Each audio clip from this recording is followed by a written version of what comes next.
Et oui, mes amis, vous vous dites merde, il a ressorti son tableau de merde, et vous avez totalement raison.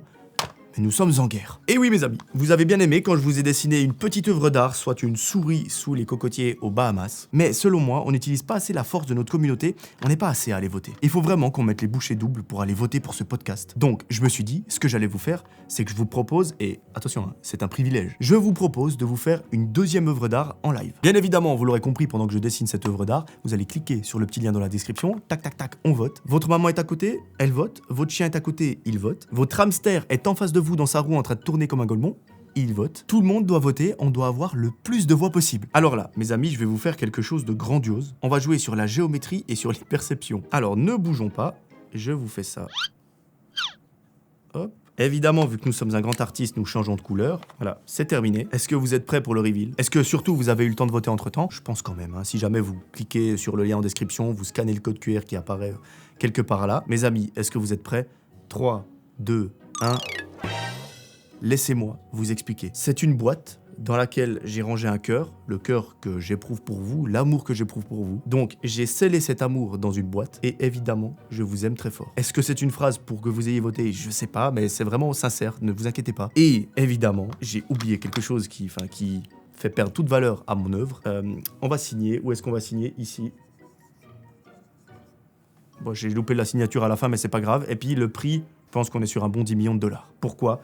Parce qu'il y a ça, je vous aime du plus profond de mon cœur. Très sincèrement, mes amis, cette phrase, elle est extrêmement vraie. C'est pas simplement pour que vous ayez voté, un petit peu, mais pas beaucoup. Merci, tout simplement, de me faire vivre ce que vous me faites vivre sur Internet, sur les réseaux sociaux, sur YouTube, Spotify.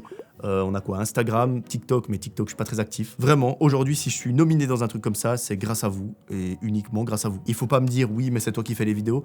Certes, c'est moi qui fais les vidéos, mais si je fais des vidéos et qu'il n'y a personne qui les regarde, j'ai beau faire 500 vidéos, c'est nul. Donc, merci du plus profond de mon cœur, mes amis, et je crois qu'on est parti pour la première histoire. Cette première histoire, mes amis, c'est celle de Clara. Clara a 27 ans et elle mène une vie plutôt tranquille. Elle n'a pas une vie exceptionnelle, mais une vie un petit peu routinière, si je peux dire. Enfin, d'ailleurs, c'est même pas moi qui le dis, c'est elle. Elle nous explique qu'elle travaille dans un bureau depuis quelques années. C'est un boulot très administratif qui se ressemble chaque jour. Donc, voilà, il n'y a pas grand-chose de stimulant, c'est-à-dire qu'elle arrive le matin à son travail, elle se pose devant son ordinateur, elle rédige des documents, elle corrige des trucs, elle planifie quelques séances, mais ça s'arrête là. Et ça la stimule pas vraiment. En fait, ce qu'elle nous dit plus particulièrement, c'est que chaque jour, elle attend le soir pour pouvoir rentrer chez elle et ne plus penser à ça. C'est-à-dire d'arriver à la maison, de faire ses trucs, de faire ce qui lui plaît vraiment, comme de la couture par exemple. Clara, elle nous dit qu'elle vit seule dans un appartement au 4e étage d'un immeuble qui est assez vieux. C'est un immeuble où, voilà, les voisins s'entendent bien, il n'y a pas vraiment d'histoire de fou. Et au niveau de son appartement, c'est assez petit. Enfin, c'est pas le truc, le manoir, mais c'est pas un appartement de 2 mètres carrés non plus. Au niveau de ses soirées, elle se ressemble pas mal, c'est-à-dire qu'elle fait de la couture, elle mange un petit truc, et parfois, ça lui arrive de regarder sa série préférée. Le soir, où son histoire se passe, Clara est en train de rentrer chez elle. Comme beaucoup de soirs, elle est fatiguée, elle arrive à la maison, elle enlève ses chaussures dans l'entrée,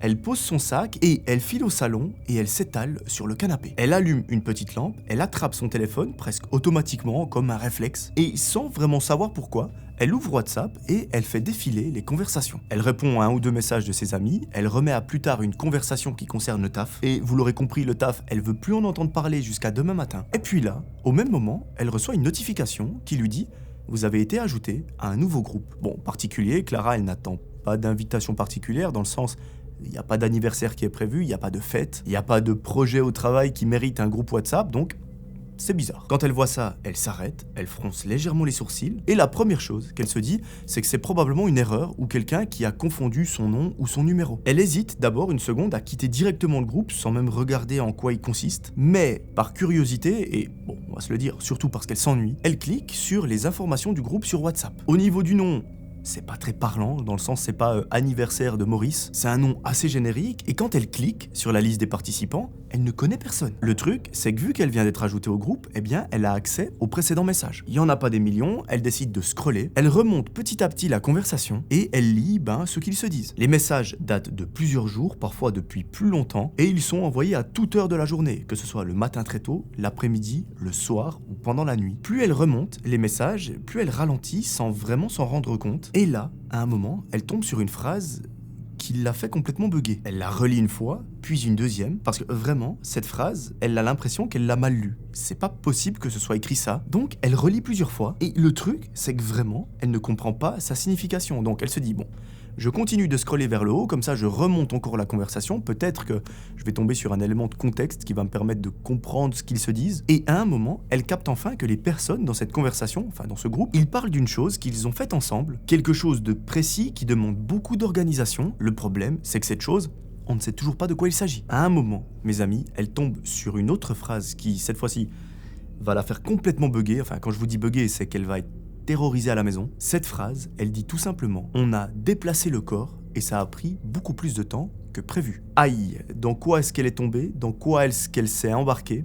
Ça, on ne le sait toujours pas. Clara, à ce moment-là, elle sent son ventre qui est en train de se nouer, mais elle continue quand même de lire parce qu'après tout, si ça se trouve, c'est juste une vanne. Donc, elle continue de remonter en se disant « Voilà, j'essaye de me rassurer, tout va bien aller. » Sauf que, plus elle remonte, plus elle tombe dans l'horreur total. Les messages parlent de ce qu'ils ont nettoyé, de ce qu'ils ont jeté, de ce qu'ils ont dû faire disparaître. Et en fait, dites-vous que les mecs, ils parlent de détails très précis, de logistique, de produits, d'outils. Et Clara, en voyant ça, c'est trop pour elle. Elle pose son téléphone, elle pose ses mains comme ça, elle regarde le plafond et elle se dit « Je fais quoi ?» À un moment, elle reprend ses esprits, elle reprend son téléphone dans les mains et elle continue de lire parce que elle peut pas s'arrêter là. À un moment, elle tombe sur un message qui est cette fois-ci plus récent qui dit « C'est bon, c'est fini, personne ne retrouvera jamais rien. » Et mes amis, cette phrase-là, elle lui donne la chair de poule comme pas possible. À ce moment-là, lorsqu'elle lit cette phrase, il y a quelque chose qui bascule, il y a quelque chose qui devient beaucoup plus réel parce qu'elle se rend compte que ce ne sont plus simplement des blagues entre amis sur un groupe WhatsApp, mais c'est des choses très précises, de la logistique, il parle de faits concrets. Et voilà, pour elle, c'est sûr et certain,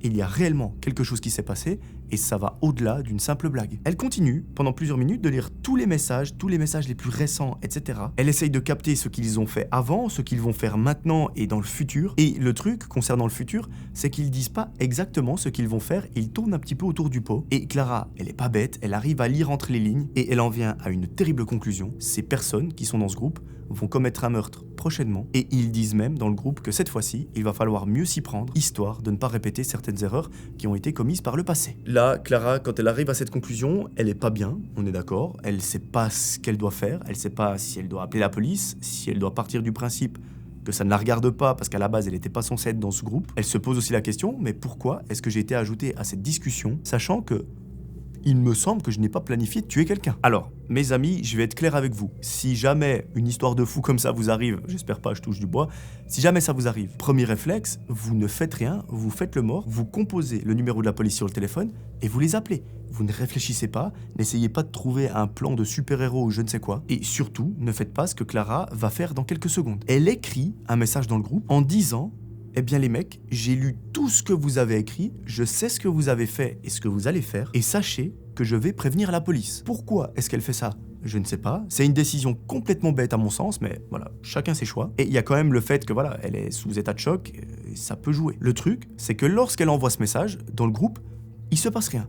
Personne ne répond, c'est comme si elle avait jamais rien envoyé. Elle regarde son écran parce qu'elle s'attend à avoir une réponse, logiquement. Mais tout à coup, la discussion disparaît et elle se retrouve sur la page principale de WhatsApp. Ce qui veut dire, en d'autres termes, qu'elle a été virée du groupe et qu'elle n'a plus du tout accès à la discussion. Elle veut pas trop y croire au début, elle le cherche, elle rafraîchit la page, elle ferme l'application, elle la rouvre 5 fois, mais le groupe a bel et bien disparu. Elle reste assise sur son canapé avec son téléphone dans la main. Elle se dit que c'est bon, c'est fini, ils l'ont supprimé et que demain à la première heure, elle ira au commissariat expliquer tout ce qu'elle a vu. Elle pose son téléphone et elle essaye de reprendre ses esprits et surtout de continuer sa soirée comme si de rien n'était. Elle reste un long moment assise sur son canapé après avoir reposé son téléphone, mais voilà, ça l'a complètement déboussolée cette histoire, donc il n'y a rien qui se passe comme prévu. Elle essaye de regarder la télévision, mais elle n'arrive pas à rester concentrée. Sa série, elle n'a même plus envie de la regarder, elle n'a même plus envie de faire de la couture, parce que dans sa tête, il y a une seule et unique chose, c'est pas ce qu'elle a lu sur la conversation, donc ce qu'ils ont fait par le passé, c'est plutôt concernant le meurtre qu'ils s'apprêtent à commettre. Notre amie se lève pour aller se servir un verre d'eau, elle traverse son salon tranquillement, elle ouvre le robinet, elle boit quelques gorgées, et là, elle reste pendant un petit moment debout dans la cuisine à fixer le mur. Quand elle revient dans le salon, elle arrive vers le canapé, elle voit que son téléphone est toujours posé face contre le tissu, donc ça veut dire qu'il est retourné, et là, elle hésite. Soit elle le reprend et elle essaye de fouiller davantage, soit elle le laisse comme ça, et elle vit sa vie. Elle décide qu'elle en a trop vu pour aujourd'hui elle laisse le téléphone comme il est, elle rallume sa télévision, elle regarde sa série pendant plusieurs minutes, et à un moment, elle se dit bon, ça a été une longue journée, non seulement au niveau du taf, mais surtout riche en émotions. Donc, je pense qu'aller se coucher un petit peu plus tôt, c'est pas de refus. À l'extérieur, dites-vous qu'il fait nuit noire, la nuit est tombée, c'est gentiment le début de soirée. Clara est prête à aller se coucher, lorsque tout à coup, un bruit retentit dans l'appartement. Ce bruit, c'est rien de particulier, c'est quelqu'un qui toque à la porte. Clara s'arrête net, elle reste immobile quelques secondes, comme si son corps, il avait besoin de vérifier ce qu'il vient d'entendre. Parce que le truc, c'est qu'elle n'attend personne à cette heure-ci, elle n'a rien commandé à manger, donc théoriquement, il n'y a aucune raison que quelqu'un vienne toquer. Avant même qu'elle ait le temps de réfléchir à tout ça, un deuxième coup retentit, puis un troisième. Clara, elle sent clairement son cœur qui est en train d'accélérer à deux doigts de s'arrêter, elle ne bouge pas, elle reste assise sur le canapé, elle fixe la porte d'entrée, et elle se chie littéralement dessus. Désolé de l'expression, mais c'est la réalité. Et à un moment, il y a un autre bruit qui surgit, c'est la voix de l'homme qui lui dit depuis derrière la porte « Ouvre-moi ». Là, j'ai l'impression que l'ambiance est en train un petit peu de basculer. À la base, c'était une soirée assez particulière par ce qu'elle a vu sur les messages. Mais là, on n'est plus dans le virtuel sur un groupe WhatsApp, on est dans la réalité. Il y a quelqu'un derrière la porte qui lui dit « Ouvre-moi » et elle n'attend personne. Donc, c'est bizarre. Clara ne répond pas. Elle reste là, figée, en se disant que si c'est quelqu'un qui s'est trompé d'étage ou d'appartement, il finira par partir. Mais les toc-toc-toc contre la porte reprennent. Cette fois-ci, la voix revient en étant plus tendue, plus agressive, et elle dit « Mais Clara, où es-tu passée ?» Clara s'approche doucement de la porte sans faire le moindre bruit, et elle colle son oreille contre la porte sans toucher la poignée. Malheureusement, notre amie, elle n'a pas de Judas, elle n'a pas de petit œillet sur la porte qui lui permet de voir qui est derrière, donc elle est obligée de faire sa technique à l'ancienne, donc de coller l'oreille. Mes amis, pendant plusieurs secondes, il n'y a rien qui se passe, elle n'entend plus rien, jusqu'à un moment où elle est en train de décoller son oreille, elle entend une phrase qui... franchement, va lui enlever tous les doutes qu'elle pouvait avoir. Cette phrase, elle lui dit « Très bien, si tu ne veux pas m'ouvrir, on va te retrouver avant que tu parles. » Clara, elle est effrayée, elle recule d'un pas parce qu'elle sent que la situation, elle est en train de gentiment dégénérer. Et là, les coups deviennent beaucoup plus violents contre la porte, c'est plus des toc-toc-toc, c'est en mode, clairement, on essaye de la défoncer. Notre amie regarde autour d'elle, elle voit son salon, ses murs, sa chambre, et ses yeux se posent sur son balcon qui est au fond de la pièce. Comme je vous l'ai dit au début, elle habite au 4e étage, c'est pas proche du sol, mais elle sait aussi qu'elle a une seule porte d'entrée, comme dans tous les appartements, et qu'il y a des gens qui sont juste derrière. Donc, de toute façon, si elle veut s'en sortir vivante, il faut prendre une décision. Là, elle n'a pas vraiment le temps de réfléchir, qu'il y a un énorme bruit dans la porte, et elle comprend très vite qu'elle va pas tarder à céder. Donc, il faut agir rapidement, sinon c'est terminé pour elle. Clara attrape son téléphone qui est posé sur le canapé, elle regarde autour d'elle une dernière fois, elle traverse le salon presque en courant et elle se dirige vers la fenêtre du balcon. Derrière elle, il y a toujours des coups, il y a toujours ces mecs qui sont en train de hurler et de l'insulter derrière la porte, et au-delà de l'insulter, ils sont en train de la menacer de mort. Donc ce qu'elle fait, c'est qu'elle va sur le balcon, elle referme la porte derrière elle, elle baisse les stores parce qu'elle nous raconte qu'ils sont un peu cassés, donc elle arrive à les baisser manuellement. Et là, elle regarde dans le vide, elle réfléchit, il y a deux possibilités. Soit elle saute, elle fait un saut de l'ange et il y a quand même une probabilité que ce soit terminé pour elle. Ou alors, quelque chose d'un petit peu plus smart, c'est qu'elle capte que le balcon de son voisin, il est à côté du sien. Elle va du coup au bout de son balcon et elle se met à regarder quel est l'espace qui les sépare. En plus, c'est bien, c'est le voisin qu'elle aime bien, avec qui elle s'entend très bien. Donc si elle débarque comme ça en pleine nuit sur son balcon, il sera pas trop choqué. Là, il y a deux bonnes nouvelles pour notre amie Clara. La première, c'est que chez son voisin, c'est allumé, donc ça veut dire qu'il est là, ou du moins qu'il y a quelqu'un, et son balcon se trouve à seulement un tout petit peu moins d'1 mètre du sien. Donc faire le saut sur son balcon à lui, c'est possible. Là, notre amie se pose aucune question, elle se penche, elle tend une jambe, puis l'autre, et elle réussit à poser un pied sur le balcon d'à côté. Son autre jambe s'encouble un petit peu, donc elle a 2 doigts de tomber dans le vide, elle se rattrape, elle reprend ses esprits, elle la passe sur le balcon, et la voilà enfin en entre guillemets sécurité. Quand je dis en sécurité, c'est que simplement, elle est sur le balcon du voisin. Là, elle ne réfléchit pas, surtout, elle ne crie pas, parce qu'elle se dit, si je crie, les mecs, ils savent où je suis. Elle s'avance vers la baie vitrée du voisin, elle la bourrine comme une malade, et elle attend plusieurs secondes. Le problème, c'est que ces secondes, c'est l'équivalent d'1 heure dans ce genre de situation, et à un moment, à l'intérieur, elle distingue une silhouette qui se met à bouger, qui s'approche de la baie vitrée, et qui regarde sans rien faire. Clara, elle continue de bourriner parce qu'elle a bien l'intention qu'il lui ouvre. Et là, enfin, le voisin ouvre cette fenêtre, il la fait rentrer et il lui dit « Mais putain, Clara, qu'est-ce que tu branles ?» Tout à coup, il y a un énorme bruit sourd à côté d'eux et elle comprend très vite que c'est sa porte d'entrée qui vient d'exploser. Donc, si elle était restée à l'intérieur, pour Clara, c'était fini. En entendant ce bruit, le voisin il capte très vite qu'il y a quelque chose qui ne va pas, donc il ferme tout à clé chez lui, il éteint toutes les lumières et il lui fait signe de se taire, de ne faire aucun bruit. Clara sort son téléphone, elle compose le numéro de la police, ses mains sont en train de trembler, mais heureusement, elle arrive à faire le numéro et à avoir quelqu'un à l'autre bout du fil. Et là, avant de tout leur expliquer, elle leur dit « Envoyez immédiatement plusieurs patrouilles parce qu'il y a des gens qui veulent ma mort et je ne sais pas combien ils sont. » Dans l'appartement de Clara, évidemment, les bruits continuent, il y a des meubles qui bougent, des tiroirs qui claquent. Parfois, elle entend les voix qui s'approchent de son balcon, des fois, elles repartent. Donc, elle est en sécurité, mais à moitié. Après de très longues minutes, il y a beaucoup de sirènes de police qui se font entendre dans le quartier. Et en plus des sirènes, elle entend que dans son appart, ça commence à s'agiter. Pourquoi? Parce que probablement que les mecs se disent « Merde, il y a la police qui vient pour nous. » Enfin, c'est sûr qu'ils viennent pour nous. Le problème, c'est que nous, on peut pas partir comme ça sans être démasqués. Parce qu'il faut quand même qu'on descende l'immeuble, qu'on parte en courant. Mais si ça se trouve, les voitures de police, elles nous attendent en bas, donc c'est un peu la merde. Là, Clara et son voisin ne bougent pas. Ils attendent uniquement que la police vienne toquer à leur porte. Mais, dans ce genre de situation, si quelqu'un vient toquer à la porte, comment est-ce qu'on sait si c'est les mecs d'à côté ou si c'est réellement la police? Eh bien, on ne le sait pas. Donc, ils restent là, ils attendent plusieurs minutes, et à un moment, il y a justement la police qui vient toquer. Clara, elle a le bon réflexe, elle veut s'assurer que ce sont réellement des policiers. Et en gros, là, ils mettent en place un petit système de confiance. Le policier lui dit « Appelez ce numéro », donc le numéro du commissariat. Elle l'appelle et là, il lui confirme bien qu'il y a des policiers derrière sa porte et qu'elle peut ouvrir en toute sécurité. Le policier leur demande si tout va bien, si personne n'est entré, s'ils sont pas blessés. Clara dit que ça va, qu'ils sont juste un petit peu choqués. Et là, le policier rajoute quelque chose. Il dit « Bah écoutez, on vient d'interpeller plusieurs individus en bas de l'immeuble parce que visiblement, ils essayaient de s'échapper en courant. On s'est dit que c'était un comportement un petit peu suspect, on les a plaqués au sol et on les a interpellés. » Comme elle arrive pas trop à parler, c'est le voisin qui explique en gros ce qu'elle lui a expliqué à lui. Les policiers prennent des notes, ils posent 2 ou 3 questions supplémentaires et ils essayent surtout de les rassurer comme ils peuvent. Ils disent voilà, ces mecs ont été interpellés, vous ne risquez probablement plus rien pour le moment et nous, on va tout faire en sorte pour que vous soyez en sécurité. Quelques minutes après, les policiers la font sortir de l'appartement du voisin, ils la raccompagnent chez elle, donc juste à côté, et quand elle arrive devant sa porte d'entrée, enfin du moins ce qu'il en reste, c'est là qu'elle comprend qu'elle vient d'échapper à une catastrophe absolument horrible, à quelques secondes près seulement. Chez elle, c'est le chaos total, les tiroirs sont ouverts, sa table est renversée, le canapé est déchiré, il est retourné, enfin, il y a tout qui est sans dessus-dessous, et quand elle voit ça, vraiment, ça lui fait un gros coup au moral. Elle, qui à la base voulait simplement rentrer du travail, se poser, faire de la couture, elle s'est retrouvée à vivre une situation d'enfer. Un des policiers entre avec elle, il regarde rapidement, puis il lui dit c'est bon, c'est sûr, vous pouvez rentrer. Et première question du policier, c'est est-ce que quelque chose a été volé chez vous? Clara, elle en a foutrement aucune idée, elle sait pas, elle était pas là les 10, 15, 20 dernières minutes. C'est un peu la dernière chose dont elle se soucie. Elle regarde vite fait, elle lui dit comme ça à première vue je crois pas. Et le policier lui dit écoutez, maintenant on va vous emmener dehors, il faut que vous nous aidiez à quelque chose. Ils descendent les escaliers, ils arrivent devant l'immeuble.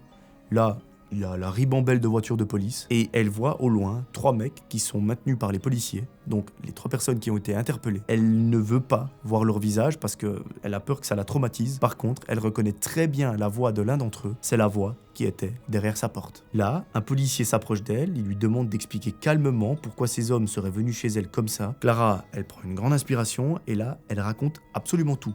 Le groupe WhatsApp sur lequel elle a été ajoutée, les messages qui disaient qu'ils allaient tuer quelqu'un prochainement, le fait qu'elle ait été supprimée, que quelqu'un soit arrivé chez elle en lui disant « on va finir le travail ». Et là, lorsque Clara leur dit « écoutez, sur ce groupe, j'ai envoyé un message en disant que j'allais prévenir la police », vous imaginez bien que les policiers, ils câblent complètement. Ils lui disent « mais madame, c'est totalement inconscient de faire ça.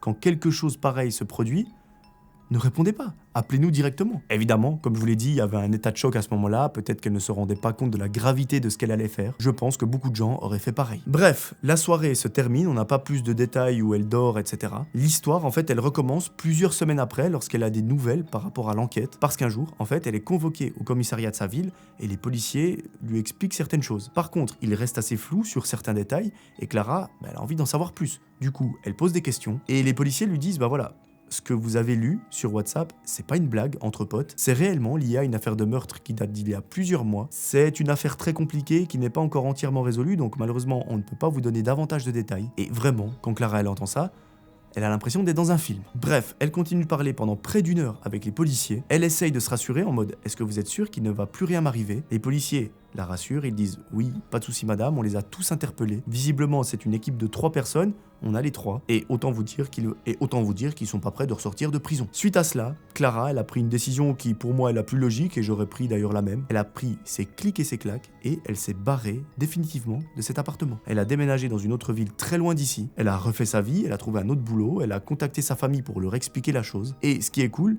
c'est qu'il y a même certains membres de sa famille qui l'ont suivie dans la nouvelle ville. Donc, elle n'est pas toute seule, elle est entourée. Et je pense sincèrement que dans une histoire comme ça, être bien entouré, ça peut grandement aider la guérison. Parce que, ok, il lui est rien arrivé physiquement, mais le choc de se dire qu'à quelques secondes près, on passe à côté de la mort, ça doit être abominable. Enfin bref, ce qui compte, c'est qu'elle soit bien aujourd'hui, qu'elle soit en bonne santé. J'espère qu'à l'heure actuelle, tout va bien pour elle, qu'elle est en sécurité, et évidemment, on lui souhaite tout le bonheur. Voilà, c'est la fin de cette première histoire, j'espère qu'elle vous aura plu. Avant de passer à la deuxième, je vous affiche le code QR qui vous permet de voter pour les awards, et je vous mets aussi le lien en description, donc n'hésitez pas à cliquer dessus et à aller voter. Cette deuxième histoire, mes amis, c'est celle de Céline. Céline a 26 ans et elle vit une vie plutôt normale, c'est-à-dire qu'elle travaille la semaine, elle rentre chez elle le soir, elle voit ses amis quand elle peut, et quand elle a du temps, elle essaye de passer quelques moments sur son téléphone, histoire de scroller, voir ce qui est sur les réseaux sociaux, j'imagine un peu comme nous tous. Céline nous dit qu'elle n'est pas dans une période où elle cherche absolument quelqu'un, mais voilà, elle n'est pas fermée non plus aux rencontres, si ça arrive,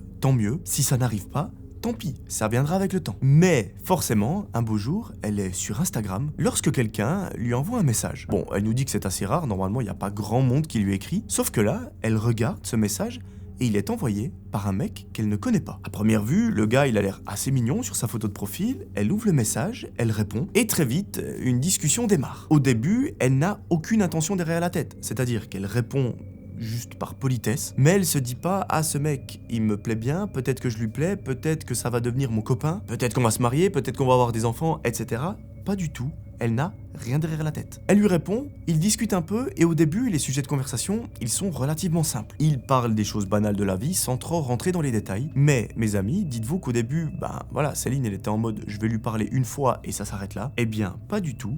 La conversation reprend tous les jours. Donc pour notre amie Céline, ça devient un petit peu son habitude, son rendez-vous quotidien. C'est limite la chose qu'elle attend le plus dans sa journée. Donc autant vous dire qu'avec ce garçon, ça va plutôt bien. Et cette espèce de sagouin, il marque des points. Parce qu'en fait, il se souvient de tous les détails qu'elle lui dit, que ce soit le prénom d'une de ses amies qu'elle a évoqué durant une conversation il y a 3 jours, que ce soit sa couleur préférée, sa boisson préférée, comment elle l'aime, si la viande elle la préfère crue, cuite, trop cuite ou etc. Enfin bref, ce mec, il se souvient d'absolument tout. Forcément, Céline, lorsqu'elle voit ça, ça la touche de ouf. Elle se dit, mais ce gars, il est hyper attentionné, il écoute tout ce que je dis. Quand je lui parle, il est pas en mode, ouais, bon, vas-y, on l'écoute parler, etc.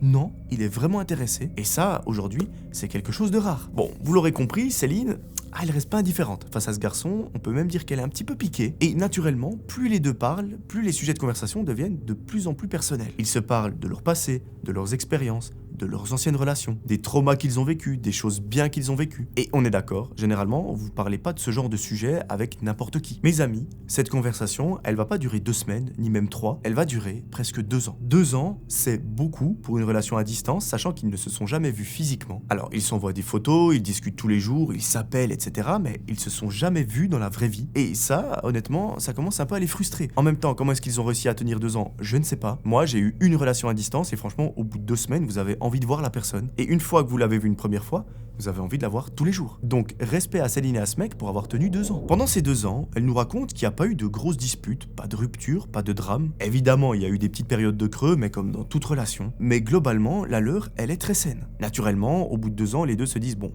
on va quand même finir par se voir parce que ça fait un bout de temps. Ça fait 2 ans qu'on partage énormément de choses de façon virtuelle, mais là, on a vraiment envie de se voir. Du coup, un soir, ils en discutent tranquillement. Ils choisissent un endroit, ils prennent leur temps pour organiser tout ça, parce que le problème, c'est qu'ils n'habitent pas à côté, et Céline, ça la stresse un petit peu. C'est son copain, ça fait 2 ans, mais voilà, le fait de rencontrer pour la première fois une personne, logiquement, c'est stressant, parce que vous allez casser cette barrière du virtuel, mais heureusement, l'excitation prend beaucoup plus le dessus par rapport au stress, et elle se réjouit énormément de le voir. Elle va enfin pouvoir mettre un visage sur cette personne, même si elle l'a déjà vu en photo.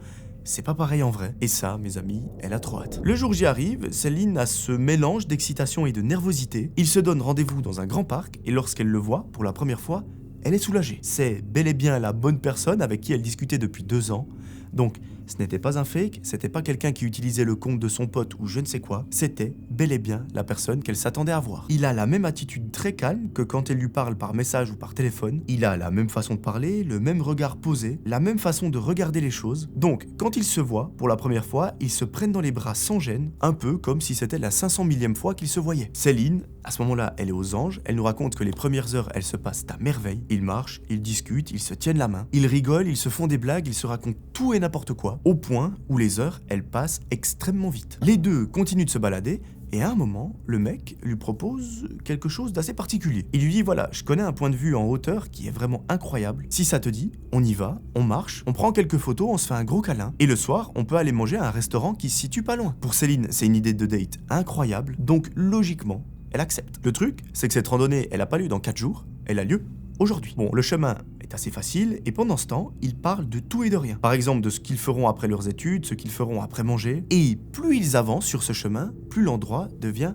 complètement paumé. Forcément, on monte en altitude, donc il y a peut-être moins de gens, mais en même temps, tant mieux. Ils sont que les deux, ils peuvent vraiment profiter comme il se doit. Céline, elle remarque un truc, c'est que son copain, il est plutôt silencieux comparé à avant, mais ça ne l'inquiète pas parce qu'elle met ça sur le compte de la marche, qu'il est essoufflé, et effectivement, au bout d'une heure, lorsqu'ils arrivent en haut, donc au point là où ils avaient prévu d'aller, la vue est à couper le souffle. En fait, c'est une énorme falaise qui est incroyable et Céline, elle en prend plein les yeux. Son copain lui dit écoute voilà, c'est là que je voulais t'emmener, pour moi c'est la plus belle vue que je connaisse. Et attends, on s'approche encore un petit peu de la falaise, tu verras, c'est encore meilleur. Céline, elle avance un petit peu sans réfléchir, elle se met près du bord mais pas trop non plus, histoire de ne pas rejoindre Tupac. À ce moment précis, dans sa tête, Céline, elle s'attend à la déclaration de sa vie parce que vu qu'elle est face à la falaise, que lui est dans son dos et qu'il ne dit rien, elle se dit attends, peut-être qu'il va mettre un genou à terre, peut-être qu'il va m'offrir une bague, peut-être qu'il va me dire que je suis la femme de sa vie. Donc vraiment, elle s'attend à la grosse déclaration. Au bout de quelques secondes, elle voit qu'il n'y a rien qui se passe, du coup, elle se retourne pour le regarder, mais très vite,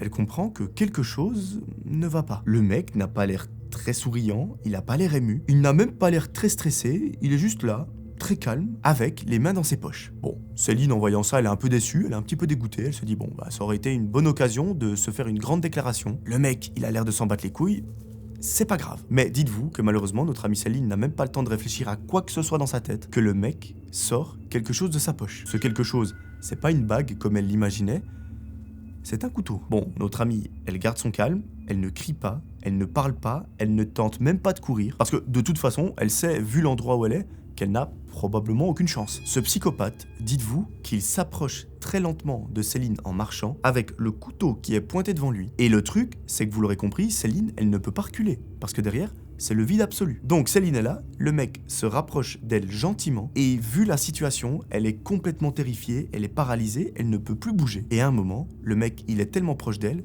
qu'il lui met le couteau sous le cou, et avec son autre main, il fait quelque chose de dramatique, il pousse notre amie Céline en bas de la falaise. Là, malheureusement, pour Céline, c'est terminé, c'est la chute libre.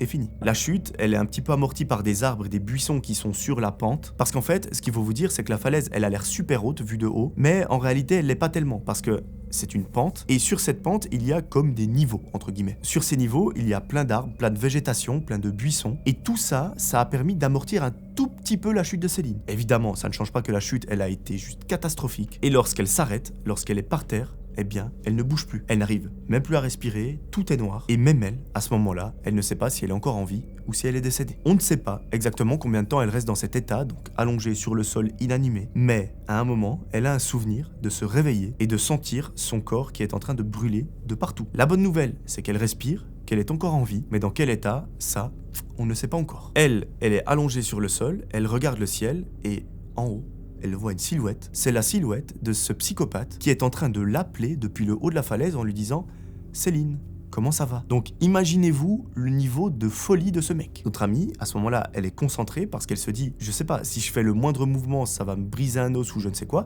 et peut-être que je meurs. » Donc elle est concentrée sur une chose, c'est de respirer de façon régulière. À un moment, elle se rend compte d'une chose, c'est que la voix du mec qui est en haut de la falaise, elle est plus calme, au contraire, elle est beaucoup plus agressive et le mec, il a l'air de s'énerver. Pour ce fumier, dites-vous que pousser Céline dans le vide, c'était pas assez. Du coup, ce qu'il fait, c'est qu'il lui jette des pierres depuis en haut. Heureusement, il a une visée de chameau, les pierres n'atteignent pas Céline, mais rien que l'idée de faire ça, mais il faut être un véritable connard. À un moment, le mec hurle à Céline, Céline, c'était pas comme ça que ça se devait se passer, tu n'avais pas le droit de sauter. Et bon, notre amie, elle essaye de pas trop y faire gaffe, mais comment est-ce qu'il peut dire que c'est elle qui a sauté alors qu'il l'a clairement poussée? Elle va très vite comprendre pourquoi le mec lui a fait ça.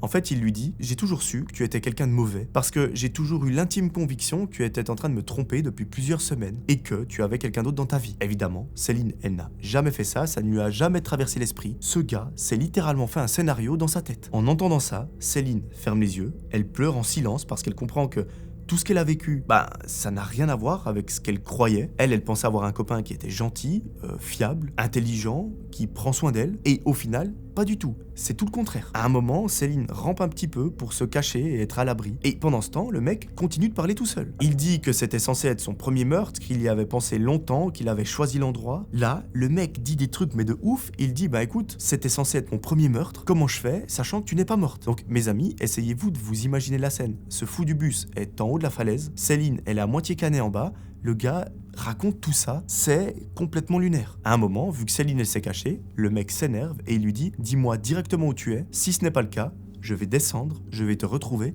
et je vais terminer le travail. » Bon, on est d'accord, il y a un petit peu mieux comme phrase, il y a un petit peu plus rassurant. Et Céline, vu qu'elle est dans un sale état, elle continue de ramper comme elle peut et à un moment, elle se cache sous une sorte de tas de terre qui lui est caché sous un buisson. Bon, c'est la meilleure planque qu'elle a trouvée, si le gars la trouve, c'est terminé. De toute façon, elle n'en a pas d'autre. Donc, c'est soit ça, soit c'est fini. Elle reste là pendant des heures et des heures, elle ne sait même pas combien de temps tellement c'est long, mais c'est suffisamment long pour qu'à un moment, la nuit se mette à tomber. Elle écoute tout ce qui se passe et forcément, elle entend ce fou du bus qui est en train de crier, de se rapprocher, et ça rajoute une angoisse supplémentaire. À un moment, Céline entend des pas qui reculent, des branches qui craquent, donc elle reste immobile, elle ne respire plus, histoire de ne pas faire de bruit du tout. Quand le silence revient, elle continue pendant près de 10 minutes, à ne rien faire, à ne pas faire de bruit, parce qu'elle a peur que ce mec lui tende un piège, qu'il soit en fait à côté d'elle, et qu'il fasse genre qu'il est parti, alors que pas du tout. À un moment, la nuit tombe complètement, et le mec ne revient pas. Céline, quant à elle, elle reste coincée là, elle est à moitié consciente, elle ouvre les yeux par moments, puis les referme, elle respire comme elle peut, et elle se dit, bon voilà, je peux pas rester là éternellement, parce que de toute façon, même si je ne meurs pas de mes blessures, je vais mourir soit de déshydratation, soit de faim, donc il faut que je fasse quelque chose. Le temps passe, mais malheureusement, personne ne vient. Mes amis, dites-vous que notre amie Céline, elle reste là pendant 2 jours où elle n'a pas d'eau, elle n'a pas de nourriture, elle n'a plus aucune force, elle a des fractures de partout et au bout du 2e jour, elle se dit ça y est, c'est ici que tout s'arrête pour moi, c'est ici que je vais reposer pour l'éternité. Et là, elle commence à partir dans une phase un petit peu parano où elle sait plus trop si elle est consciente, si elle a des hallucinations ou pas. Et personnellement, je pense que c'est parce que voilà, elle est complètement déshydratée qu'elle commence à halluciner. Et à un moment, elle entend quelqu'un qui sifflote un petit air de musique. Et le premier réflexe qu'elle a, c'est de crier de toutes ses forces. Malheureusement, toutes ses forces, elle n'en a pas beaucoup. Donc elle a un tout petit son qui sort d'elle, mais c'est assez pour que le randonneur l'entende. Heureusement pour elle, ce n'était pas une hallucination, c'est un mec qui est en train de se promener tout seul avec des petits bâtons. Et là, Céline, elle sait toujours pas, parce que dites-vous qu'elle est couchée par terre, donc elle ne voit rien. Elle se dit, je vais crier le plus possible et le plus longtemps possible pour que voilà, je mette toutes mes chances de mon côté. Et heureusement, à un moment, le gars, le premier cri, il lui a mis la puce à l'oreille, mais à partir du 2e, il a pu la localiser, donc voir de la direction d'où ça provenait. Il s'est immédiatement rendu vers notre amie, et là, quand il l'a vue, c'est une catastrophe. Elle est brisée de partout, probablement que ses 2 jambes sont cassées, son bras aussi. Elle est couchée, elle est dans un sale état, elle est à 2 doigts de la mort parce que elle n'a pas bu. Et il a un excellent réflexe, c'est d'ailleurs celui qu'on aurait tous fait, c'est de prendre son téléphone, d'appeler les secours et de leur dire de venir immédiatement. Là, je vous passe les détails, mais c'est les grands moyens qui sont mis, c'est pas une voiture qui vient, ni même une ambulance, c'est un hélicoptère. Et le sauvetage est extrêmement compliqué parce que Céline se trouve au bord de la falaise, enfin, pas au bord, mais collé à la falaise. Et du coup, l'hélicoptère, il peut pas aller se coller parce que sinon, c'est le crash. Heureusement, les secouristes, c'est des professionnels, c'est les boss. Ils arrivent à la tirer d'affaire, à la remonter dans l'hélicoptère et à l'amener en toute urgence à l'hôpital le plus proche. Là-bas, inutile de vous préciser qu'elle reste pendant plusieurs mois. Et oui, c'est pas plusieurs semaines, c'est carrément plusieurs mois parce qu'elle doit faire de la rééducation sur tout le corps. Ses 2 jambes ont été cassées, un bras également. Elle a aussi eu des fractures aux côtes, donc vraiment, son état était critique. On peut même parler d'un miracle, le fait qu'elle ait survécu à la chute, parce que, il y a des organes dans notre corps. Autant de fractures, généralement, ça annonce rien de bon. On peut également parler d'un 2e miracle, le fait qu'il y ait un randonneur qui soit arrivé à ce moment-là, à cet endroit-là, parce que dites-vous que si elle restait encore 1 jour, 2 ou 3 ici, probablement qu'elle serait décédée de déshydratation. Je sais pas combien de temps on peut vivre sans boire, mais moi il me semble que j'avais vu 3 jours. Manger c'est 2 ou 3 semaines, je crois. Donc ouais, c'est pas déconnant, si elle avait été encore ici 1 ou 2 jours, ça se serait mal passé. Aujourd'hui, Céline va mieux, mais alors inutile de vous préciser qu'elle a des séquelles comme pas possible. Elle peut remarcher, mais elle a encore beaucoup de douleurs, et elle nous explique qu'elle ne sait pas si ce sont des douleurs fantômes ou si c'est réellement les séquelles de ce qui lui est arrivé. Tout est bien qui finit bien, heureusement tout s'est bien fini pour elle, mais le problème, enfin moi ce qui me pose le plus problème dans cette histoire, c'est que le mec on ne l'a jamais retrouvé, et forcément elle n'a plus jamais eu de nouvelles, mais ça c'est plutôt quelque chose de bien. Mais ce gars, dites-vous qu'il a continué sa vie alors qu'il a clairement tenté de tuer Céline, et ça, c'est resté impuni parce que on ne l'a jamais trouvé. C'est dramatique, mais heureusement, Céline, elle va bien. Voilà, c'est la fin de cette deuxième histoire et par conséquent de la vidéo, j'espère qu'elle vous aura plu. Si c'est le cas, n'hésitez pas à me le dire en commentaire. Avant que vous me disiez en commentaire, pensez à voter pour les Spotify Awards. Il y a le code QR qui s'affiche juste ici, le lien est en description, vous cliquez, vous ouvrez l'application à travers le lien et vous allez mettre 1 ou 3 votes pour le podcast Thread d'horreur et moi, je serai le plus content du monde. Voilà, moi je vous ai tout dit, je vous propose de vous retrouver très vite pour un nouvel épisode. D'ici là, j'aimerais que vous preniez soin de vous. C'était Melvin, ciao tout le monde.